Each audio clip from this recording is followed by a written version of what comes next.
Bienvenue à toi ma très chère. Si tu es sur cette vidéo, c'est que tu veux un fessier bombé, galbé, magnifique. Bref, peu importe l'adjectif, tu as cliqué sur la bonne vidéo. Parce que dans cette vidéo, je vais te parler du fameux exercice qu'on appelle le hip thrust. Tu as dû le voir passer sur les réseaux sociaux, ok? Cet exercice, c'est une masterclass, comme disent les jeunes, pour vraiment obtenir un fessier bombé. Donc sois hyper attentif parce que dans cette vidéo, tu vas savoir exactement comment le faire.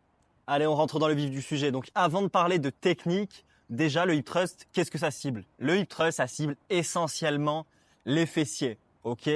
Maintenant, pourquoi c'est un exercice génial? Tout simplement parce que c'est une extension de hanche. Et je vous le rappelle, quelle est la fonction principale du fessier? C'est l'extension de hanche. Donc forcément, ça, c'est la première chose qui fait que c'est un exercice remarquable. La deuxième des choses, c'est directement que c'est un exercice où tu vas pouvoir mettre lourd.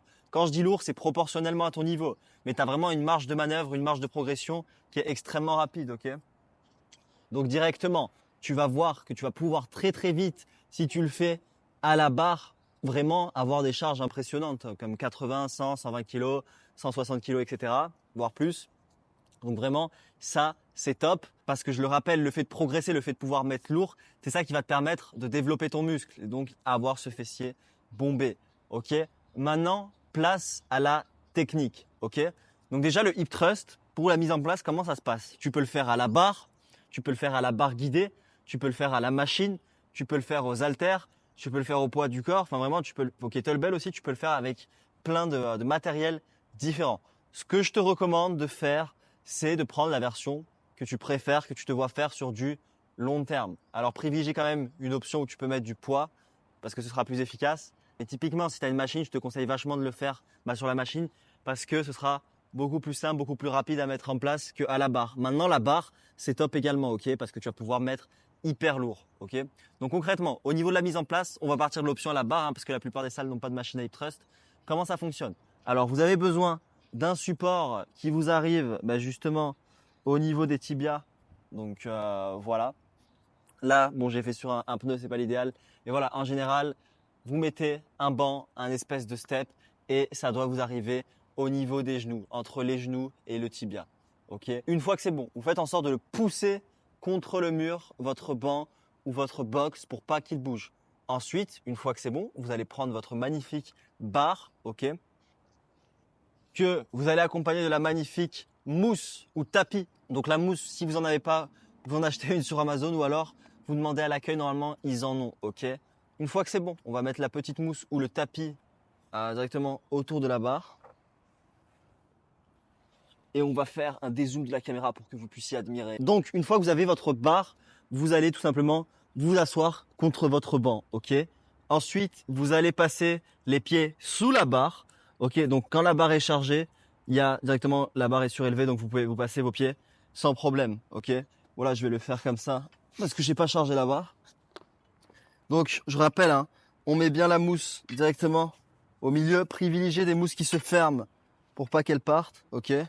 Une fois que c'est bon, vous allez tout simplement ramener les pieds, ok. Une fois que vous avez ramené les pieds, tout simplement, vous avez le dos vraiment collé au niveau de votre support. Vous serrez bien les omoplates. Vous tenez bien la barre aussi fermement pour pas que la barre elle parte, etc.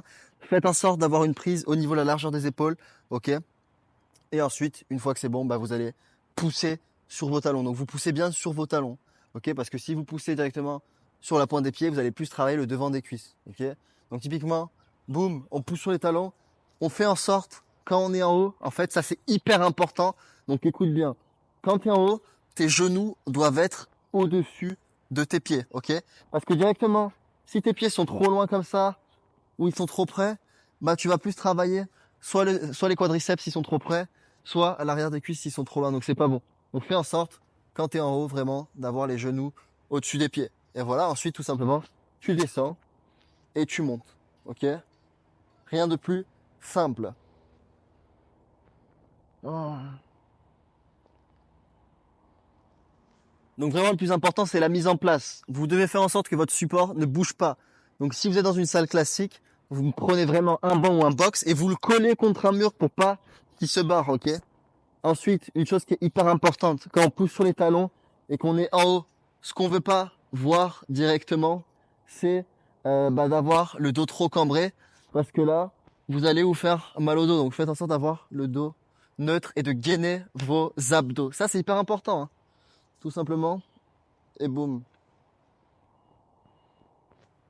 Ensuite, une chose qui est hyper importante aussi, c'est au niveau de la poussée. Donc, on l'a dit, on pousse sur les talons. Mais ce que vous devez comprendre, c'est que vous devez pousser vers le bas et non vers l'arrière. Parce que regardez, là, je vais faire la bonne position. Quand je pousse vers le bas avec mes talons, bah, ça donne ça. OK? Maintenant, si je pousse directement, enfin, si je fais pas trop attention et je pousse à l'horizontale, bah, soit mes pieds vont glisser, soit mon support va décoller. Donc, c'est pas bon. Faites en sorte de vraiment pousser vers le bas. D'exercer une pression avec vos talons vers le bas, ok?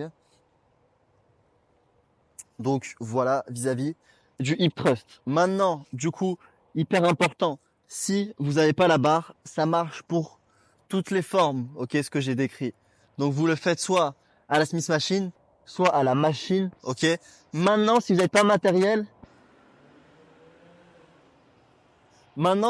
matériel, directement, vous pouvez faire du hip thrust à une jambe ou alors rajouter une bouteille d'eau, même des haltères ou des kettlebells. Ce sera mieux que rien, ok? Vous pouvez même faire la version sans banc là, ou vous directement vous le faites à partir du sol. Vous allez avoir moins d'amplitude, mais c'est quand même efficace si vous avez rien. Une petite astuce au niveau du hip thrust, quand vous allez mettre vraiment lourd, ok? Au lieu de finir votre série quand vous en pouvez plus, ah j'ai mal et vous arrêtez.